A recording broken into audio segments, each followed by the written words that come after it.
Married at First Sight, Season 15, Episode 15. We're getting down to the wire now, and the couple seem to be getting a little worn out, and so am I. I've seen enough to make my decision. Haven't they endured enough to make theirs? Okay, let's get into these highlights.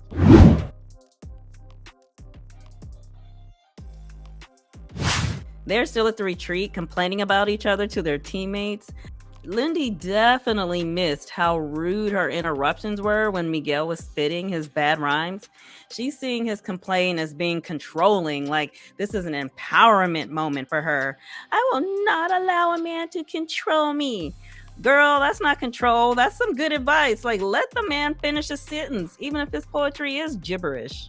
But eventually they talked it out, and Miguel apologized and said he wasn't as angry as Lindy perceived him as being.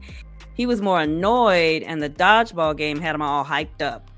This was still a turning point in the relationship, though, because Miguel hit a wall, and I don't think there's any turning back now. Like, this is the new Miguel, Lindy, or maybe the real one. So when they got home, Miguel was doubting the relationship because he didn't like the way he felt at the retreat, and he didn't like the way he made Lindy feel.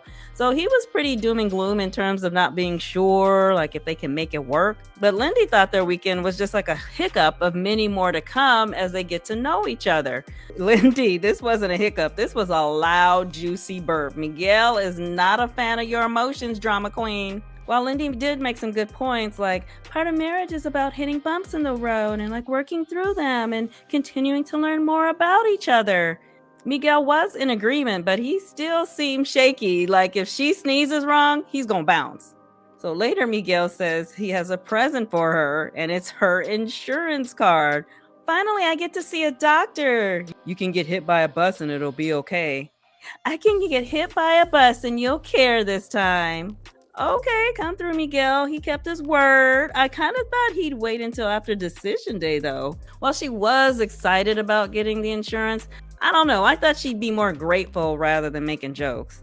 In the meantime, she did say she's feeling more comfortable about hyphenating her last name, but she said she needs more security from him in order to move forward with it. But then he questioned her commitment level because she says she doesn't want to take his last name in case it doesn't work out, which is the attitude that she's been fighting for him not to have like all along. So he's frustrated. But she told him that he's the reason that she feels that way. He's too quick to say that they're not going to work out when they have an issue. Now I can see both sides. She keeps asking him to stop having this temporary attitude towards their marriage, but when he asks her to change her name, she says no because she's not sure if they're going to be long term. But she gives him that answer because he's regularly saying things like, maybe this isn't going to work. I don't know if I can live with that. Like throwing doubt all up in the air every time they have a disagreement. I've dealt with that in a relationship forever ago, and it got old fast. So I see her side too. So she's explaining to him that the name change thing is like his thing. It's important to him. This is important to you, babe. I'm happy with being Elloway forever, but you then keep it that way then. Dang, Miguel, this is exactly what she's talking about. Why you gotta shut down an argument by acting like you're about to have an early decision day? Back in the day when they let the experts step in, they could have helped this couple work through some of this stuff. So Miguel thought it would help the awkwardness in the house by having friends over to play Dungeons and Dragons. So he's telling the story of a world called Mavstoria and a town with a tavern that's owned by a dwarf named Grisso. So to the confessional cam, Lindy's talking about how complicated the game is. There's like all these rules, different die. Die? Is that how you say it? She's trying to say dice. There's like math. It's so complicated. It did look complicated, and Lindy definitely didn't look like she enjoyed it as much as dodgeball. She said she's super competitive, but when it came to D&D, apparently not. So after the game, they both sat down separately to chat with their friend. Miguel told his friend that they have been having big communication issues that make him feel like they are not right for each other. Meanwhile, Lindy's going off about how Miguel doesn't understand the fundamentals of marriage. He's critical, controlling. You've been to me and what I say you should be, or I'm done. And I thought it was interesting that she kept saying that he was a different person the whole time until the retreat. I have no doubt that Miguel held in his emotions for like 6 weeks and then finally snapped at the retreat. Meantime, while Lindy is spilling her guts, her friend is sitting there the whole time looking like, I can't believe you ate the last strawberry swirl cake bite. Like, what is that look? After their guests leave, they get into another argument because Miguel felt like Lindy was talking crap about him to her friend behind his back. He had no idea what was said, but he just had a feeling it was bad. So they went back and forth about that. I mean, all this fighting and crying is exhausting. I really see Miguel as being super resentful and scared. Like, he resents everything he's put up with in terms of Lindy's personality, and he's scared that he allowed himself to fall in love with a drama queen who cuts him off when he's spitting his confusing nerd hip-hop rap poems.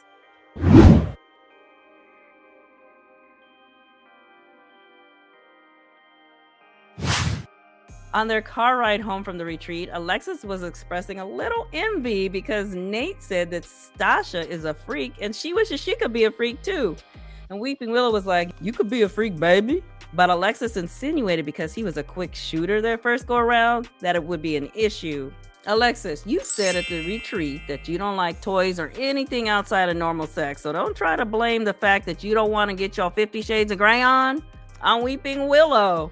So Weeping Willow said is he wants to go to the gym to work on his stamina. And Alexis said, do they have machines that can work on the thrust? Dang, now you saying he needs to work on his hip action too? You just keep throwing your man under the sex bus. So Weeping Willow went to pick up his dog. He said that she bit another dog while she was in training, so she wasn't able to come home.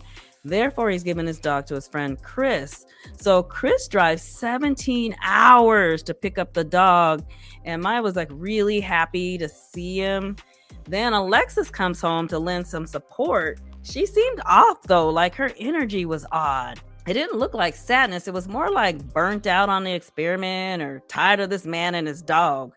So they load Maya into the car, and it was sad seeing her little face because she didn't know what was going on.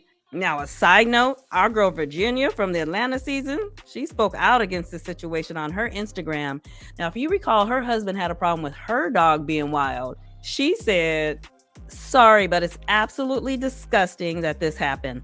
The fact that the experts don't take people's animals into account during the matching process is absurd. An animal is not disposable, period. I'm ashamed of MAFS for not only allowing this to happen, but making it part of the storyline that this man had to give his dog away as a desperate plea to save his marriage to a stranger. Do better at MAFS Lifetime. All right, girl, let him have it. They do seem to have more and more contestants who have dogs. But to be honest, I don't know how they would screen people's dogs as part of the process. Like, you can't be telling folks like you're going to take their dog for 3 days and put them through a boot camp before they can move on to round 6 of the audition process. And Weeping Willow knew that his dog was aggressive. It bit at least 2 dogs in just a couple of weeks while he was taping the show. Like, maybe he should have mentioned that his dog needs to be the only one in the house. Anyway, when they went back inside and sat down, Alexis's body language was everything. Sitting with her back to Weeping Willow, leaning all to the side, legs crossed, arms crossed, microphone wires all up in her armpit, looking like she was wishing it was him in the back of that truck instead of his dog. She looked so closed off and done with this man. So Weeping Willow says, I hope this shows you my proof that I'm in this marriage and committed. Does it mean anything to you? So she said, it means a lot. I just don't want everything to come back to I gave away Maya for you because you've done that in the past, like holding it over my head. Okay, Miss Low Energy, now's not the time for that speech. How about thank you for choosing me and for choosing us? Like, let the man have his moment. He just gave away his dog 3 minutes ago. Later on, Nate and Weeping Willow work out together, and Stacia and Alexis go somewhere to just stretch, like they need to loosen up before having a cocktail or something. I don't know what that was. Weeping Willow talks about giving up his dog only to have Alexis not answer his yes or no question as to whether she plans to say yes on decision day. So to the confessional cam, Nate brought the heat like we expect him to. He said, I think Alexis is immature and she's just a liar. I think she's leading Weeping Willow on. It's a yes or no question and she can't even answer it. That's weird. I'm thinking Nate doesn't like Alexis, but I do agree with his assessment. Meanwhile, Alexis tells Stacia the story and stresses how Weeping Willow hit her up in a text message to ask about Decision Day. So after she gave her answer of uncertainty, he said he wasn't sure anymore. So she said, so your decision depends on mine? Yes, because not everybody wants to be with someone who doesn't want to be with them. So to the confessional cam, Alexis said, a big part of me wants to say yes, but there's a small part that says, I don't know, girl. Can you tolerate this for the rest of your life? And tolerate is not even a word I should have used, so that is an explanation in and of itself. I don't understand what her confusion is supposed to be. She clearly isn't into Weeping Willow. To me, it doesn't feel like she's into the marriage, but she's into the show. Like she understands the formula that works for the show, and she's just giving the producers the content they need to finish up the season.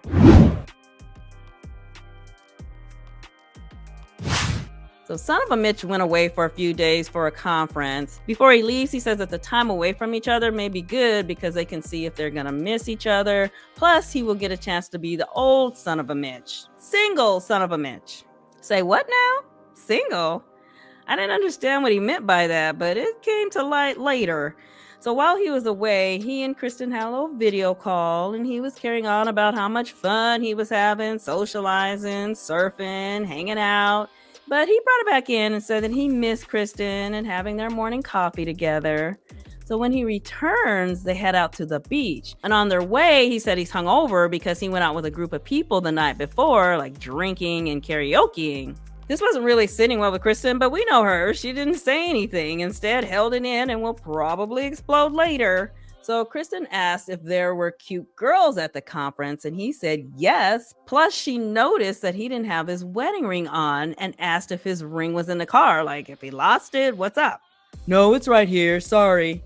And he puts it back on and says, I'm married again. So he explained the people he's close to know he's married, but to everyone else, he was single because he didn't want to have to explain it. Now, Son of a Mitch pretending to be single became the catalyst to the problems they had this episode. But to me, this felt like a fake problem because I'm quite certain that contractually, they are not allowed to announce to all their friends and coworkers that they were picked for the show until after the cast is officially announced several months later. Even their wedding guests have to sign a non-disclosure agreement.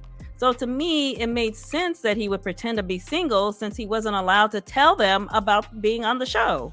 He's allowed to tell them that he's taping a show, but he can't tell them which one. So anyway, they went to the beach and Son of a Mitch put Luna on his surfboard and took her out in the water. It was so cute to see Son of a Mitch be so sweet to the dog. Later on, they had a double date with Alexis and Weeping Willow. So to the confessional cam, Son of a Mitch said that Alexis and Krysten are BFFs and talk every day, which seems like a throwaway line, no big deal. But to me, it's confirmation that they regularly confide in each other and instigate conversations like Poolgate. I called Alexis out for coincidentally asking Son of a Mitch if he was happy with Krysten's look just a few hours after Krysten's sister told her about that conversation. It felt like Krysten had already told Alexis, and Alexis was being a little messy by bringing it up in that setting. I believe I was right. So anyway, fast forward to this conversation they're about to have. I'm listening to it knowing that probably everything they are about to discuss, Krysten and Alexis have already talked about. They played ping pong, and afterwards, when they sat down to chat, Krysten talked about Son of a Mitch taking off his wedding ring and partying with these beach babes at his conference, and then asked Alexis and Weeping Willow what they thought. So to the confessional cam, Son of a Mitch didn't appreciate being put in the hot seat by Krysten asking that question. She was like, I just want to hear what they think, that's all. So Son of a Mitch said that everyone is so interested in the gossip and he didn't want to have to tell his boss and like CEO the story of getting married. So Alexis said that she thought he should have worn his ring as a symbol of being off the market, which doesn't make sense because men generally don't wear a promise ring. He's still going to have to explain the ring. Again, I see this as a controversy. Everyone at the table signed the same contract and knew why he pretended to be single. Let's not forget, folks, all reality TV ain't real. So Alexis and Weeping Willow talked about Maya and Decision Day, and Alexis said she's 90% sure. And Son of a Mitch asked Weeping Willow, is 90% good enough for you? And he said, no, it's not. So they talked about Weeping Willow needing affirmation that Alexis was going to say yes on Decision Day, because after all, he gave up his baby for her. There it is. He's already holding it against her. So Alexis was saying, do you really want me to say yes because you gave up your dog? No, but I see his point. He gave it away thinking you two were both going to say yes. If you weren't a sure thing, let him know, because he probably could have left the dog at the camp for one more week, then picked her up and taken her home after Decision Day. In the end, she apologized for being vague in their text exchange. Weeping Willow, you need to do what Miguel suggested to Lindy last week and read the room. She's just not that into you, man. Meanwhile, Son of a Mitch is talking about how uprooted he is from his old life and how he would like to see his electric bike and surfing back into the mix. Krysten's reply to that was, instead of talking about your electric bike, I would like to hear you say you're an incredible woman, Krysten, and I can't imagine my life without you now that I've had you. Huh? Where did that come from? Girl, you're 2 minutes away from Decision Day and you're still looking for affirmation that he likes you?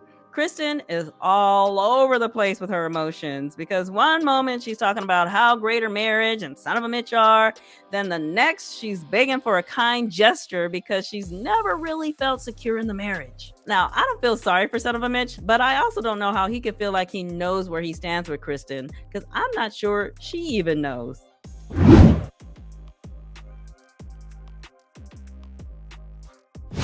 Stacia took Nate to her new house that she wants him to move into with her.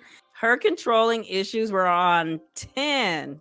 She carried on about how she likes to keep the house clean, never dishes in the sink. He wants grass in the backyard. She wants concrete. And she was giving him like weird looks every time he says something that is not in her book of Stasia's Guide to Living in a Sterile House. So he sat on the toilet and he was just joking around, right? Hey babe, can you bring me some toilet paper? And she's like, okay, let's make a house rule that if you take the last toilet paper roll, that you refill it. Then she said, I got you a gift. It's a sticker for the toilet. So when you leave it up, it says, put the effing seat down. Dang, girl, lighten up and let the man feel a little bit at home in your uncontaminated zone that you call a house. When they walked into the kitchen, I was like, what is that I Love Lucy appliance she's got going on over there? I had to Google it. It's a mini retro refrigerator. It's super cute, but I was surprised that in a normal sized kitchen, she would have a Barbie refrigerator. So Nate said he was concerned about her OCD cleanliness when they have kids. She has a lot of white, and with kids, they will get dirty. And she said, yeah, I'll teach the kids not to touch everything. My mom used to tell us the formal dining room is off limits. Maybe, but girl, you can't train a baby not to throw up on your plush white pillows, though. So later on, they go to the hardware store to look at finishings for the house. And Nate is showing her things he likes. And again, she's making crazy faces. She's trying to get an idea of what he likes because she wants him to believe that he'll have a say. But at the same time, she keeps reminding him that she already has a vision for what she wants and design is her thing. So finally, she says, even though she knows what she wants, I feel like I'm being reasonable and not trying to dominate everything. I just want it to be what I want. What we want. No, you said it right the first time. You want it your way. This was like watching a bride trying to plan a wedding, wishing the groom didn't have an opinion on the details. So to the confessional cam, Nate said it's important for him to have some say. Otherwise, it's just going to feel like he's living in her house, and that's an uncomfortable feeling. Stacia, you got to pick out the location of the house, floor plan, tile, wood, paint colors, furniture, decorations. Let the man pick out some doorknobs, for God's sake. Later, they went on a hike, which isn't Stasia's thing. It's a Nate thing. So after their hike, Nate had a little surprise for them to make guacamole. They talk about having fun after having kids, and Stacia said she still wants to have fun and not have their world revolve around a kid. Nate was like, we have to feed it, watch it, put clothes on it. It's going to be pooping everywhere. That doesn't sound like fun to me. I felt like Nate was talking about not having fun with an infant, where Stacia was talking about overall being a parent that can still have fun. But I don't know why they're going back and forth about this. They can afford to hire help. If they want to travel, they can even have the person travel with them. Rich folks do that all the time. Then they talk about Nate moving into Stasia's house and he's feeling vulnerable because it's her house. So she assures him that she would never try to kick him out if they got into it. And he said if they ever decided to separate or end it, where would I go? I'd be homeless. Dude, you allegedly make 6 figures, rent an apartment, get an Airbnb or a hotel room in the meantime. People separate all the time and don't end up homeless. When they got home, they had an argument about kids and fun. He doesn't understand what she means by having fun. So she's saying she wants to travel and do things that couples do. To the confessional camp, Stacia said she believes not having his mom around as a kid is triggering to him. He thinks her wanting to have fun means she wants to get drunk, being young and dumb, and abandoning the kid. But she's saying she doesn't do that now, so why would she want to do that after having a baby? This is a silly argument to be having. They don't have kids, and once they do have kids, they'll figure it out. These arguments, they are just wearing me out. Not just theirs, but this entire episode. Either they seem like pretend problems or overblown situations that an expert could have helped them squash in like an hour. I say bring on the Decision Day couch, which looks like it's going to be outside this season, so we can get to the reunion, which will hopefully be filled with tea. See you in the next video.